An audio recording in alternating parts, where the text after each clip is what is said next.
Good morning, everyone. Thanks for joining me this morning. I'm actually going to tackle the Medicare issue today.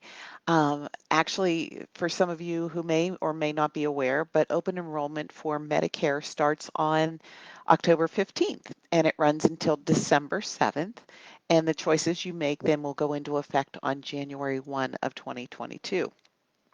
So I wanted to talk about some of those things you need to take into consideration during this open enrollment timeframe. Before I get into that, though, there's a couple of clarifying points that I want to bring up. First of all, when I refer to Medicare Part A, that is the insurance portion of Medicare, and that's the coverage that's the hospital portion of Medicare and what they cover in regard to you being in the hospital. Medicare Part B deals with the doctors and the coverage that they'll provide to you when you have a doctor's visit. Part C is traditionally referred to as Medicare Advantage, and we'll talk a little bit in greater detail about that. And then Part D is the prescription segment of Medicare. There are a number of other letters that go along with Medicare, so you can have an E. There's a couple of that actually have been discontinued, and you choose the other options based on additional riders that you would like to have with your Medicare coverage. For example, if you are somebody who travels abroad or travels out of your region where you live, that you might need additional care. Um, that's just one of the options that you might have with a different type of a policy. So I just wanted to put that up front because I'm just going to refer to these as we're moving through. And the other thing I want to mention is that Medicare Part A currently is free to just about everyone. There are some certain exceptions where individuals do have to pay premiums for Medicare Part A, but for most it is free. Medicare Part B does have a premium that's associated with it, and traditionally I have seen clients having that premium deducted from their Social Security benefits that they receive. Part C, or the Medicare Advantage, is dealing with a private insurance company and you pay the premiums directly to them. And Part D is one that I also see individuals having deducted from their Social Security, but there is a premium associated with that. So I just wanted to get that out of the way before I started. Um, so as I mentioned, open enrollment is from October 15th to December 7th, and this is for individuals who have already been part of the Medicare program. Now, if you're new to it or approaching the age of 65, you actually have a 7-month window in which you can enroll in Medicare. And the 7 months starts 3 months prior to your birth month.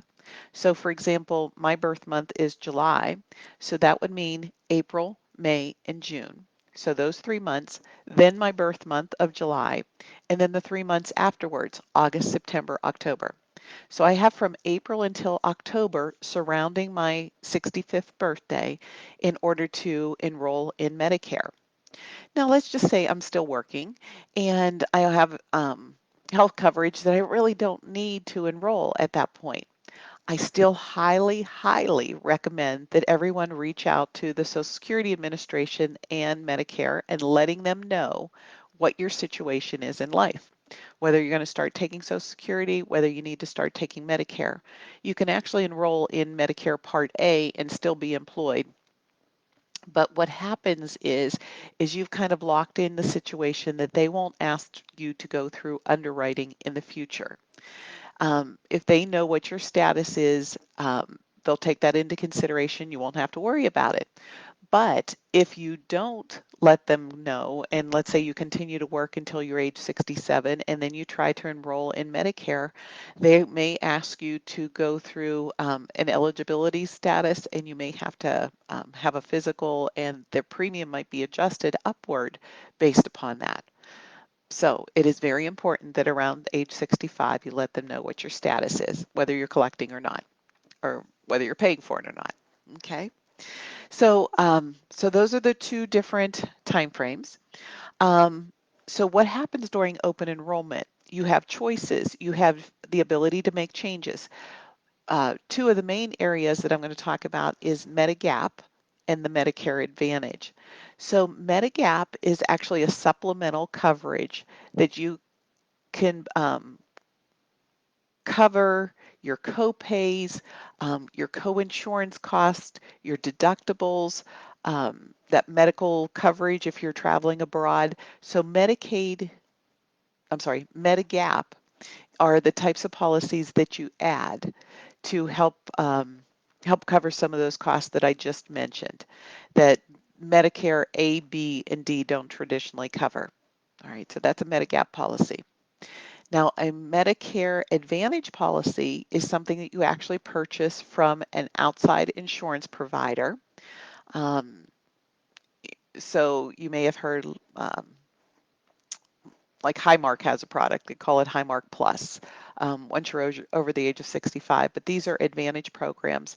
And not only do they help you with co-payments, co-insurance, deductibles, that type of thing, but they go above and beyond what Part A, Part B, and Part D cover. And in some cases, they may actually have their own prescription program that you don't need to purchase into Part D. So it all will be encompassed within your Advantage program. And everybody's different as far as what they need and what their health situations are. What's very important, I have found with most of my clients who are over the age of 65, is that we take medication into consideration. So if you are on prescriptions and you're on multiple ones and they tend to be expensive, you want to make sure that you're making the best decision for you from an out-of-pocket standpoint.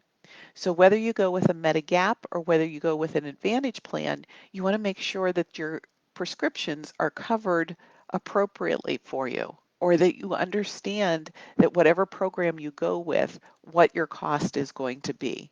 That tends to be, I'm going to say number one.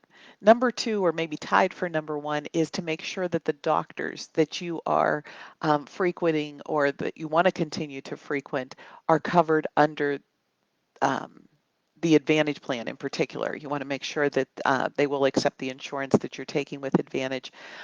With Medigap, you may be limited too. Many doctors don't necessarily take on Medicare patients because there's concern about getting paid from their standpoint. So it's important that you understand your prescriptions and you understand your doctors that you want to see. So information to gather. And then you say, well, where do I even start with this? Obviously, contacting the Social Security Administration, letting them know about, enrolling in A, B, D, whatever your choices are. But there are some really great firms out there, in particular, insurance brokers. And brokers are individuals who do, or companies that do not work for one insurance company. So they can actually go out and shop for you. So you give them the parameters that you're looking for, the doctors that you want to make sure are covered, the prescriptions that it's very important, that their cost is covered. And they're going to help you narrow down what insurance would make most sense for your situation.